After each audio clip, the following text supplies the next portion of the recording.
के स्तर से पढ़ रहे हैं तो उसमें क्या है ना कि अब उसका हर एक टॉपिक को टच करना है, हर एक एस्पेक्ट को टच करना है।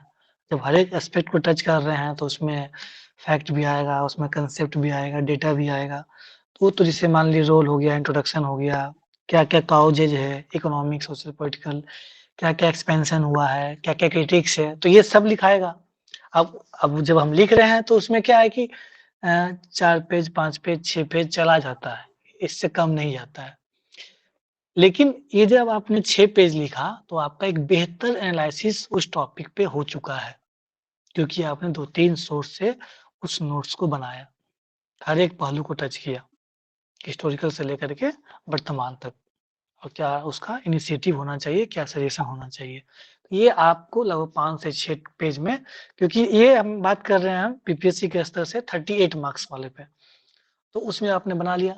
अब उसको क्या करना है कि अब उसका 1 पेज में 5-6 पेज जो आपने बनाया, अलग-अलग सोर्सेज़ को पढ़ करके, अब उसको 1 पेज में लिखना है, ताकि एग्ज़ाम से 1 दिन पहले अगर आप पूरा मान लिए सपोज़ करिए कि हिस्ट्री में 35 टॉपिक लगभग है।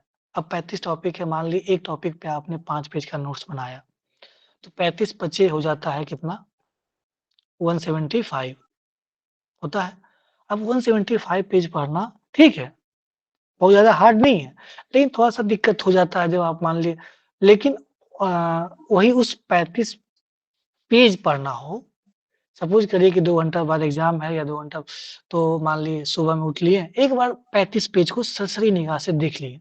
क्योंकि मेंस में चैलेंजिंग ये होता है कि आप जो पढ़ रहे हैं वो नहीं आ रहा है, क्या आएगा नो वन नोज़। उसमें लेकिन हाँ, इतना ये होता है कि उस 3500 पेज को देख लिए तो माइंड थोड़ा जाता है एकदम आपका कंप्लीटली फ्रेश होता है कि आपने पूरा सब कुछ पढ़ रखा है, हर तरह से। उसी तरह से हर सेक्शन में, चाहे साइंस एंड टेक हो, चाहे इकोनॉमी ज्योग्राफी हो, बिहार हो, करंट अफेयर्स हो, हर चीज़ का। तो बस पहले नंबर डिटेल्स बनाएँगे डिटेल्स में भी क्या वही 4-5 पेज का, उससे ज़्यादा नहीं होना चाहिए। एक टॉपिक के लिए अब 38 पेज का 38 नंबर का है तो बहुत है उतना, उससे ज़्यादा नहीं जाना चाहिए।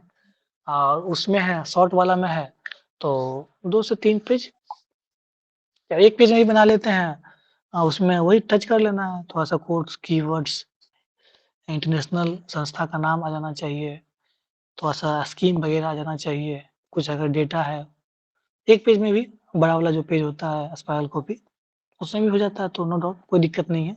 लेकिन प्रयास ये करना होगा, चैलेंजिंग ये है कि आपको हर पहलू को अब टच करना होगा। क्योंकि अब पता ही नहीं होता कि कौन-सा क्वेश्चन आएगा। बहुत कम मतलब आप खास करके शॉर्ट आंसर में तो ऑप्शन ही नहीं है। लॉन्ग आंसर थोड़ा सा तो रहता है ऑप्शन कि चलो भाई और है, शॉर्ट में तो कोई ऑप्शन ही नहीं है। और लिखना है तो भाई लिखना है। मेंस में तो अगर क्वेश्चन भी छूट रहा है, पहला नंबर तो चैलेंजिंग होता है कि पूरा लिखना है, क्वेश्चन तो छोड़ना ही नहीं है, तो वो भी एक चैलेंज है। तो ठीक है, लेकिन वही है नोट्स का 5 पेज, 4 पेज में बनाइए, उसका भी एक सिनॉप्सिस बनाइए 1 पेज में मात्र। उसमें उस 4-5 पेज का आपका हो जाना चाहिए। उसमें क्या-क्या आ जाना चाहिए सब कुछ, ताकि उस दिन हम एक ही पेज देखें। इसमें तो चलो यूपीएससी में ज़्यादा रिलैक्स होता है, उसमें तो यूपीएससी में क्या होता है कि एक ही दिन 2 पेपर होता है। जीएस 1, जीएस 2, जीएस 3, जीएस 4 इतना मतलब तो वो 1 घंटा जो समय मिलता है आदमी थोड़ा-सा देखता है कि क्या-क्या उस 1 घंटे में आदमी 50 पेज, 100 पेज, 200 पेज देख सकता है, लेकिन जब पढ़ा रहेगा तब। तो यही है कहने का मतलब, देखिए, सिनॉप्सिस ज़रूर बनाएँ। इसमें हम एक चीज इंक्लूड कर देना चाहते हैं। किसी भी चीज के बिल्कुल करिए। सिनॉप्सिस बनाइए। जैसे मनरेगा इतनी बड़ी योजना है, ठीक है, आरटीआई इतनी बड़ी चीजें हैं, आप उसको लास्टली एक फोटो स्टेट के कॉपी में समअप कर पा रहे हैं या नहीं कर पा रहे हैं, और एक भी बिना पॉइंट छूटे अगर आप वो कर पा रहे हैं तो समझिए आपकी तैयारी अच्छी है, आप आंसर राइटिंग कर लेंगे। अगर आप वो नहीं कर पा रहे हैं तो प्लीज उसको करने का प्रयास कीजिए। एक योजना है, उसको एक पेज में बस, उसके लिए लास्ट में आपकी सिनॉप्सिस में मात्र 1 पेज होना चाहिए। हिस्ट्री का उतना बड़ा बड़ा ऑप्शनल होता है, उस ऑप्शनल को हम लोग 40 पेज 45 पेज तक में निपटा देते हैं, एकदम छोटा छोटा लिखते हैं। और दूसरा है कि वो ऐसा नहीं है कि लाइन में लिखे जा रहे हैं, डायग्राम बनाते हैं, फ्लो चार्ट बनाते हैं, पॉइंट में लिखते जाते हैं, गोल घेरा करके कुछ लिख दिए, इतना शॉर्ट में लिखते हैं, वो किसी दिन दूसरे दिन जब सेशन लेने आएंगे तो वो कार्तिकेयन भी दिखाएंगे और हम भी दिखाएंगे कि किस तरीके से हम लोग अपना शॉर्ट नोट्स बनाते हैं। तो ये हम कहना चाह रहे हैं कि कोई भी चीज हो, जैसे 1857 की क्रांति ही मान लीजिए आपको समझ में आता है, तो उस 1857 की क्रांति को एक फोटो स्टेट वाला जो पन्ना होता है आगे पीछे करके उसमें पूरा समराइज कर दीजिए, उसको समअप कर दीजिए, कौन क्रांति में कहाँ से था, उसके क्रांति के फैल होने का क्या कारण था, उसमें जमींदारों का क्या रहा, राजस्थान वालों का क्या रहा, जो भी एंगल बनते हैं, फिर क्रांति को सप्रेस कैसे किया गया, जितने भी एंगल बनते हैं उसको एकदम समराइज करके एक भी पॉइंट नहीं छूटना चाहिए, वो करने का प्रयास कीजिए, तब आप एक परफेक्ट आंसर राइटिंग करने वाले इंसान बनेंगे।